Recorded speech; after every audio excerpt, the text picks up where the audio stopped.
Today's video is sponsored by Morning Brew. Morning Brew is not coffee. It's something better. It exists. Totally free daily newsletter. And just like that rich cup of coffee, it's something that you won't want to miss when starting your day. It's a quick, well-organized look at both light and heavy news that you can receive each day, Monday through Saturday. And it's really good. Look who's got the time to sit down and watch the news every morning. Who has the stamina to slog through a dry, crusty news section in your local newspaper every single day? People still do that. And then what else do you want to do? Twitter, social media? Oh my God, is it even true? Facebook? Do you believe anything on there anymore? Look, Morning Brew tells me what I need to know, along with some really cool or interesting tidbits that I can keep in my back pocket or use as conversation starters. Fun little tidbit. For me, Morning Brew is like a lunchtime brew because I'm on European time and it arrives at it's normally around midday. But for Americans, you get it in the morning like you're supposed to. So for instance, earlier today, I was reading a recent copy. I'm recording this on April the 1st, by the way. And it's got all these good bite-sized bits of information. It's got an update on the crisis in Ukraine, as well as a short profile about how Mark Zuckerberg apparently orchestrated a negative media plot against TikTok that's basically ripped straight out of the plot of House of Cards. It's wild. I actually went through Morning Brew and then went on a deep dive on that crazy story. Mark Zuckerberg is allegedly an actual villain.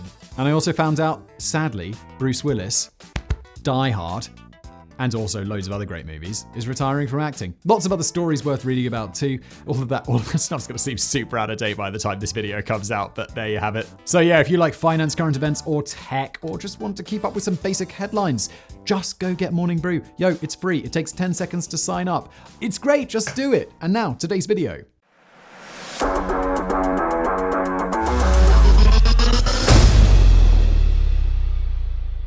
As far as we know, rituals and ceremonies have been a central part of life all around the world for tens of thousands of years. Even today, most major religions and cultures around the world have their fair share of traditions and festivals, some of which have been practiced for thousands of years. But history's rife with rituals and ceremonies that weren't exactly a wholesome night of eating, dancing, and prayer. Some were, well, a lot darker, focused on pain, blood, and even sacrifice. Coming from every corner of the world, here are some of the creepiest rituals in history that will make you feel relieved that you live in the 21st century, because as you should know, the past was the worst.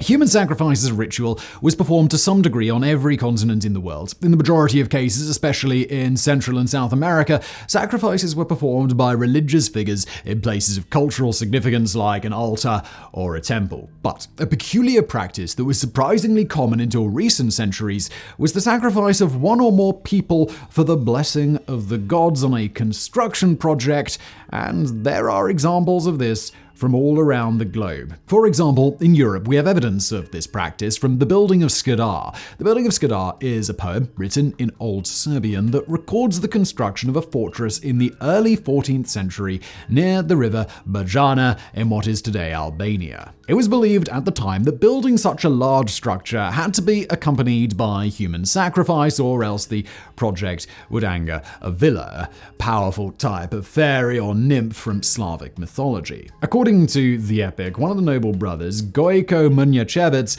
buried his wife alive in the walls of the fortress to avoid any wrath from said villa. A similar belief was also prevalent in several cultures throughout Asia. In Japan, it was known as the Hitobashira, or human pillar. The idea of Hitobashira was that a sacrifice to the gods would protect the building from natural disasters or accidents during construction. One of the earliest examples of this takes place in the 4th century AD, when Emperor Nintoku was struggling to find a solution to the overflowing of two rivers, making construction on their banks impossible. He then allegedly had a dream which told him that a sacrifice to each river god would end the flooding. After throwing a woman into one of the rivers, embankments were completed without problems. Hitobashira was still present in Japan nearly 1,000 years later when the walls of Maruoka Castle kept crumbling during construction. An advisor suggested that a sacrifice could appease whatever god was angry with the castle, and a search began for a willing victim. A poor, one-eyed woman named Oshizu agreed to be sacrificed on the condition that her sons became samurai after her death, and she was buried alive under the central pillar. Soon after, the construction was finished, but her sons were never made samurai, angering her spirit. This was the explanation for the seasonal flooding of the moats, and they are referred to as the Tears of Oshizu's Sorrow. In China, the remains of infants have been found in the foundations of old structures. It was believed that moving too much soil would anger spirits, and Korea has its own history with similar sacrifices. When Chung Hai of Goryeo, king of the Goryeo dynasty of Korea, was planning the construction of a new massive palace for himself, a rumor got out that he planned to bury dozens of infants in the foundation, and thousands fled the city in panic. Similar ideas were spread throughout the islands in the Pacific as well. Hawaii, New Zealand, and Fiji all have oral histories detailing the burial of a sacrificial victim at the base of an important structure. Sometimes these were men who were buried alive and upright in a stance of holding one of the building's pillars forever, holding it in place, and sometimes the victims were killed before being placed underground. The practice wasn't very widespread in the Pacific, usually only used for royal houses, and some places used lizards or birds instead of actual people. Sometimes it can be difficult for archaeologists to determine whether or not someone was buried with the structure or murdered just before being placed with it, making the exact numbers of the practice hard to nail down.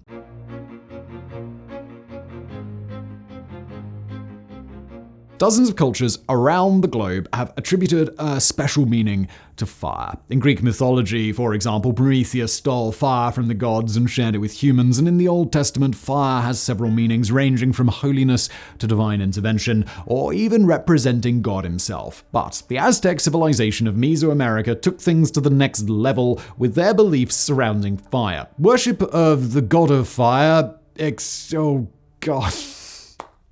Worship of the god of fire, Exutecha something, was common in the area for centuries, and as the Aztec Empire grew, they continued and added to the tradition. As he was also the god of volcanoes, day, heat, and was the literal personification of life after death, he became a central part of the religion, and in his honor, a small fire was kept permanently burning in a sacred hearth in each Aztec home. The complex Aztec calendar was split into 18 ventenas, or months, each consisting of 20 days, with 5 extra days added on to make it the even 365 that we all know. The final month, which fell between our January and February, was completely dedicated to fire. Quails, lizards, and fish would be sacrificed on the night before the 10th day, when a huge feast would be prepared. This was an annual event that was fairly mild by Aztec standards, but twice a century, this ceremony gained special importance and a deadly twist. When the 365-day solar calendar and the shorter 260-day sacred calendar ended on the same day,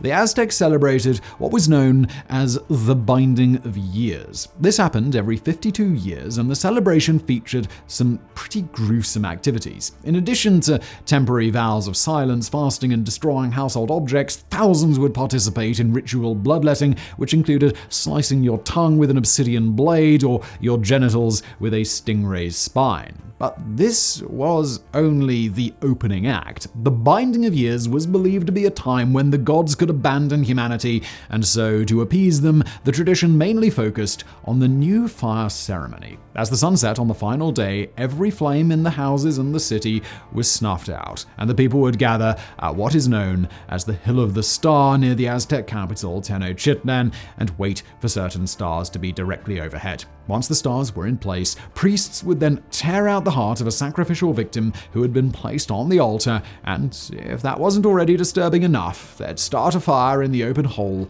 that was left in the victim's chest. When the flame began to flicker inside the sacrifice, the new calendar had begun and a bonfire was lit. The fire was then carried on sticks by runners throughout the city, and the whole countryside would light up as each hearth would begin its new cycle with a fresh flame. After all the temples and the main buildings had their new flame, individual households would light their new fire, accompanied by more bloodletting, often from parents' and children's ears this time. Some people would even throw themselves into the fire to blister themselves. After the self-mutilation was complete and every fire was lit, feasting and celebrations began, and no one would sleep for the entire night. So surely no one from any other culture would willingly throw themselves into fire, right? Well, disturbingly, the Aztecs weren't alone in their fascination. It's time to turn our attention to the other side of the world, Southeast Asia. Hinduism is often regarded as the world's oldest religion, with some scholars arguing that customs date as far back as 5,000 years ago. And despite being so unbelievably old, the religion is still one of the world's largest, with an estimated 900 million followers. But as with anything so ancient, its customs and traditions have changed and evolved over time. Some of these changes were merely gradual cultural adaptations with time, but some, like Sati, were outright banned in recent times. Sati is the name given to a ritual in which a recently widowed woman throws herself onto the funeral pyre of her husband, joining him in death. Sometimes the woman was laid down next to her husband or would leap into the flames after the cremation had already begun. In rare cases, the woman was even simply buried alive. The earliest mentions of this brutal practice come from Greek historians Strabo and Diodorus, meaning the tradition is well over 2,000 years old and possibly much older. The idea of self-immolation after losing a husband was so deeply rooted in some places that mentions of it from both local sources and written accounts from Western eyewitnesses continued all the way until the 1800s, at which point the British were occupying India and began noticing the horrifying practice. And to make matters worse, Sati wasn't always voluntary. Francis Bernier, a French physician, recorded his experience when he saw a young woman forced to be burned with her husband, saying, "At Lahore, I saw a most beautiful young widow sacrificed who could not, I think, have been more than 12 years of age. The poor little creature appeared more dead than alive, but 3 or 4 of the Brahmins, assisted by an old woman who held her under the arm, forced the unwilling victim toward the fatal spot, seated her on the wood, tied her hands and feet, lest she should run away, and in that situation, the innocent creature was burnt alive." Attempts to ban Sati in some places were being put in place in the early 19th century, but there wasn't serious enforcement of the rules, and hundreds of self-sacrifices were still being performed per year in the cities. In fact, between the years 1815 and 1819, the number of Sati events doubled. Baptist missionaries began writing essays to the Governor-General of India begging for a complete ban on the practice, and Ram Mohan Roy, a Hindu reformer, began lobbying for the end of Sati after his sister-in-law was forced to burn against her will. Finally, in 1829, Sati was officially banned and became punishable in court. But thousands of stubborn widowmakers were upset, and petitions began piling up for the return of their freedom to practice their religion. Counter petitions against these also began piling up until finally a decision back in London was made to permanently uphold the ban. But even with the ban in place, some places that were out of British reach continued ritual burning for several decades, even though public support almost everywhere was steadily dwindling. And you might be shocked to learn that one of the most well-known Satis happened just over 30 years ago in 1987. The woman was named Rup Kanwar, and she was only 18 years old when she was forcefully, or voluntarily, depending on who you ask, set on fire in the Indian state of Rajasthan with thousands of locals in attendance. This led to a new law reaffirming the criminalization of Sati, and dozens of people were arrested for participating in the ceremony, but they were all later acquitted. Sati is definitely one ritual that we can all be grateful is finally out of style.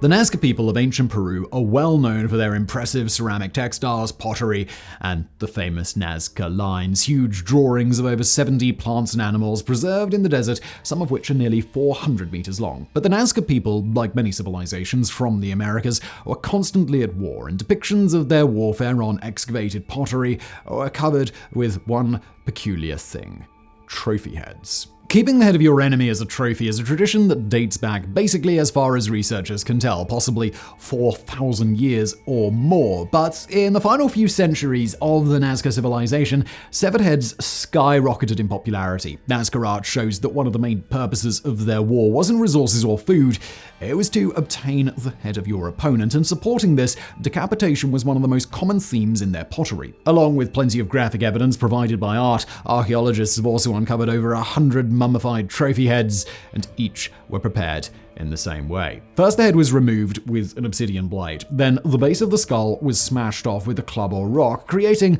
a hole through which the brain and the eyes were removed. The lips and sometimes the eyes were then pinned shut with a couple of thorns, and a hole was drilled in the center of the forehead. When all of this was finished, the skull was stuffed with cloth, and the head was now ready to be worn on a belt or threaded and attached to a cloak. There is some debate as to the exact details, but evidence suggests that the head of an important figure could also be removed as an honor, and a ceramic one would be buried with his body in place of the real head. Various rituals involving dancing, music, and of course hallucinogens also featured trophy heads being held up by shamans during ceremonies. Strangely enough, large numbers of trophy heads were also ritually buried, something that puzzles researchers to this day, but their best guess is that these were offerings to a god, or maybe a mass burial after war. The Nazca civilization ended around the year 750 AD as a result of severe flooding and other environmental damage, but their grisly fascination with turning heads into trophies endures so that they'll never be forgotten.